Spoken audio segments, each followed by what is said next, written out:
자카르타 연합의 아름다운 아침입니다. 다 함께 사도신경으로 신앙 고백하겠습니다.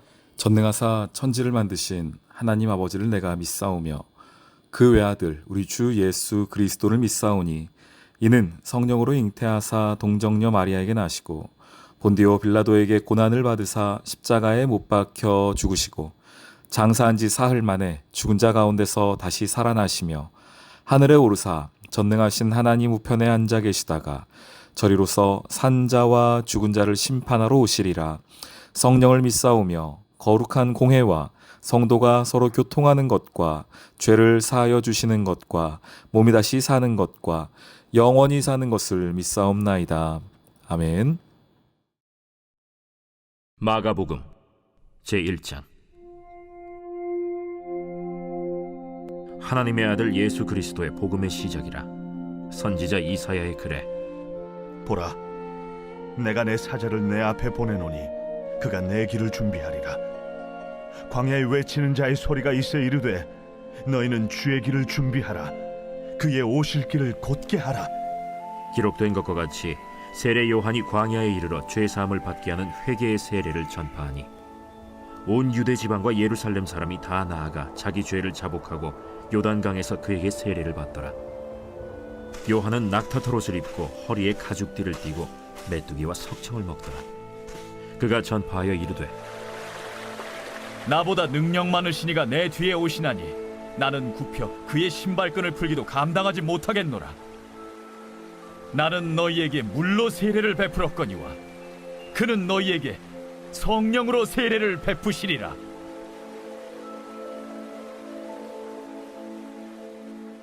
그때 예수께서 갈릴리 나사렛으로부터 와서 요단강에서 요한에게 세례를 받으시고 곧 물에서 올라오실세.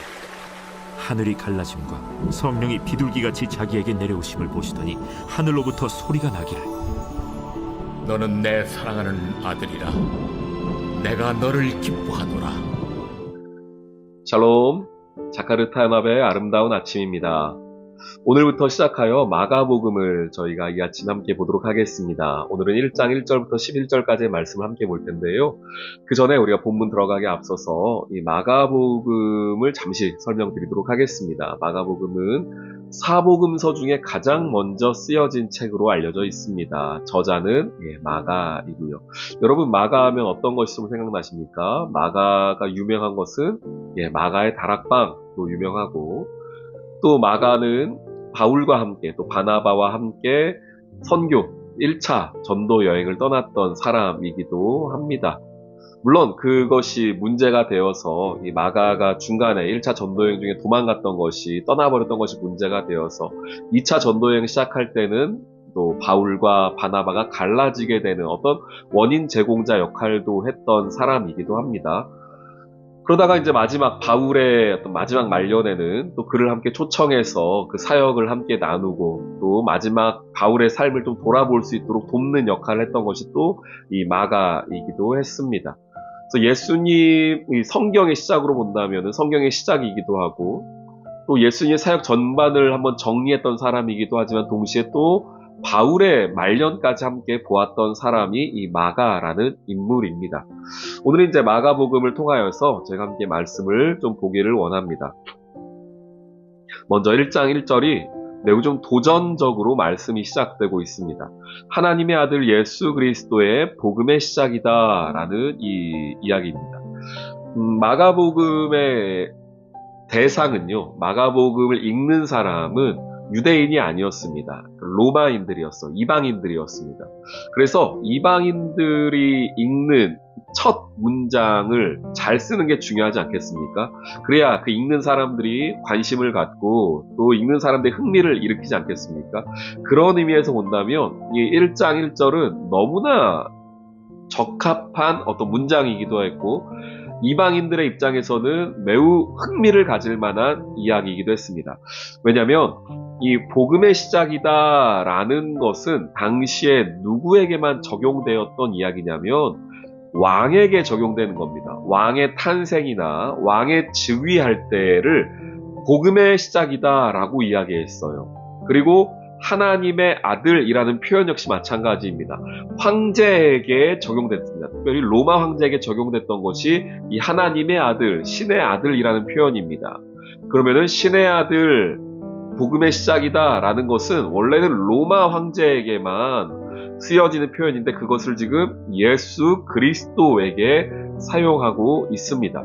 당시에 사람들이 생각했던 복음은 무엇입니까? 황제가 주는 복음이에요. 황제가 있음으로 말미암아 얻어지는 어떤 평안, 어떤 돈, 경제적인 아니면은 나라의 부유함, 부강함 이런 것이 복음인데 하나님의 아들이라고 말하는 예수 그리스도도 그 복음을 준다는 겁니다.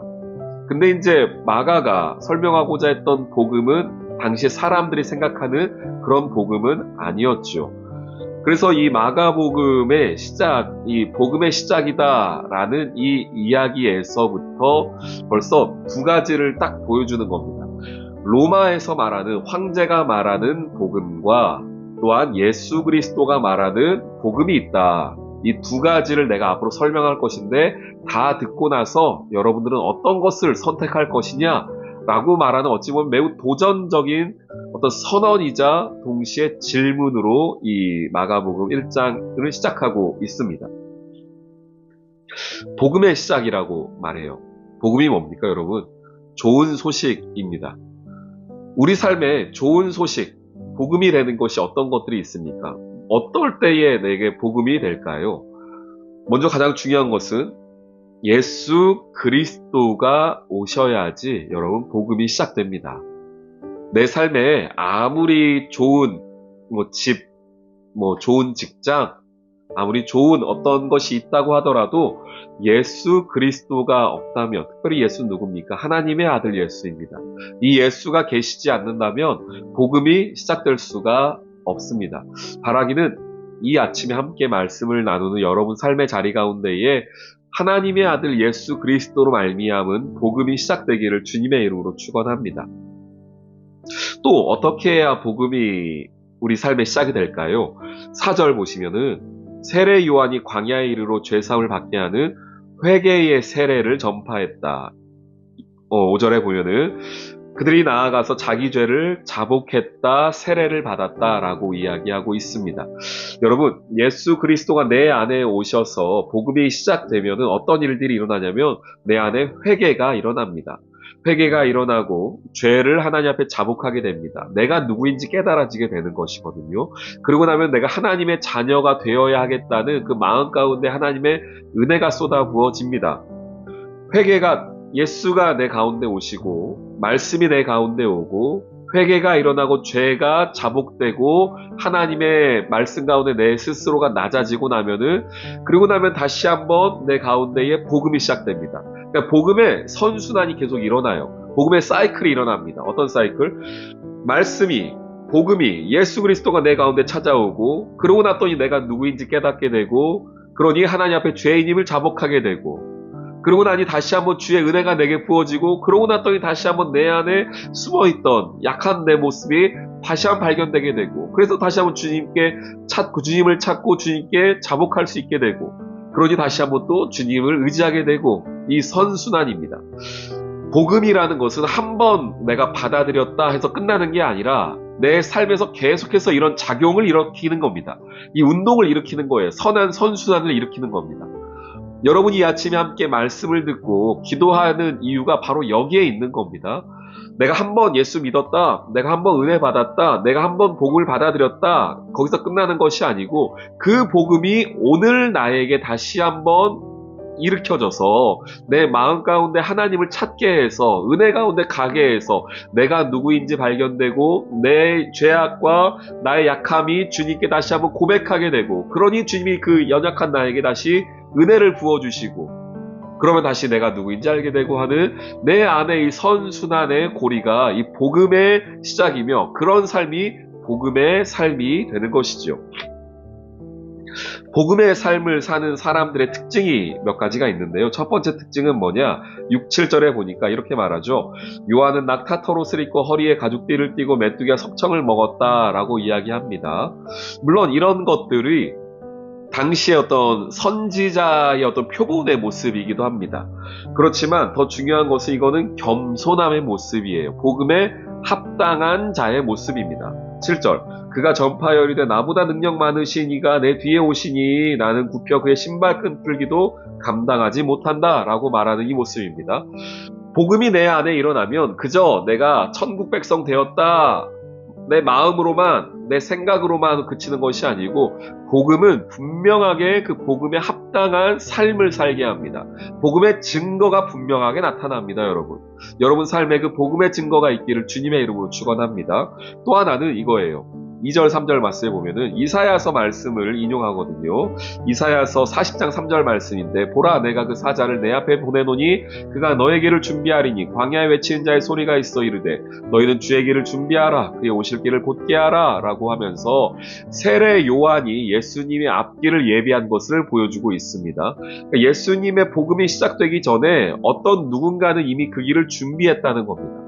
여러분도 저도 한번 생각을 해보면은 내가 예수를 믿기 위하여서 내가 복음을 받아들이기 위하여서 어떤 누군가가 준비한 것을 알게 됩니다. 그게 부모님이 될 수도 있고 교회의 어떤 선생님이 될 수도 있고 어떤 목사님이 될 수도 있고 나의 친구가 될 수도 있습니다. 그들이 내가 복음을 받아들여 내 안에 복음이 시작되기 전에 준비하는 과정이 있었던 거예요. 그렇게 해서 내가 복음을 받아들였다고 한다면 복음을 이제 내가 받아들였으니 어떻게 해야 됩니까? 나도 다른 누군가가 복음을 받아들여줄 수 있도록 길을 예비하는 삶을 살아야 됩니다. 복음을 받아들였으니 나 혼자 천국 백성 되는 것으로 가는 것이 아니라 나도 다른 누군가의 길을 예비하는 존재, 다른 누군가의 복음이 시작될 수 있도록 준비하는 존재가 되어야 하는 것이 복음을 받아들인 사람들이 해야 할 일입니다. 오늘 하루가 여러분에게 그렇게 되기를 소망합니다. 내 안에서 복음의 일들이 회복되어지고 하나님의 은혜가 회복되어지고 동시에 그런 은혜가 내 안에만 멈추는 것이 아니라 아직 복음을 알지 못하고 하나님을 알지 못하는 누군가의 앞길을 예비하는 그런 삶을 산다면 그것이야말로 정말 복음의 삶이 아니겠습니까? 오늘 하루 복음에 합당한 삶을 사는 저와 여러분 되기를 소망합니다. 하나님 예수 그리스도의 복음의 시작이라 선포하였던 마가복음 1장 1절의 말씀이 내 삶에 이루어지는 오늘 하루 되시기를 주님의 이름으로 축원합니다. 아멘. 오늘의 기도. 내 삶의 영원한 복음이신 하나님, 죄인이고 연약한 저의 삶에서 놀라운 복음의 역사를 시작해 주시니 감사합니다. 하나님의 아들이신 예수 그리스도를 날마다 묵상하고 배우고 따라가는 은혜가 있게 하시고 그 은혜와 복음에 합당한 삶의 모습이 겸손과 사랑으로 드러나게 해주세요. 또한 세례 요한이 그러했던 것처럼 저도 다른 이들이 복음을 시작할 수 있도록 앞길을 예비하는 삶이 되게 해주세요. 예수님의 이름으로 기도합니다. 아멘.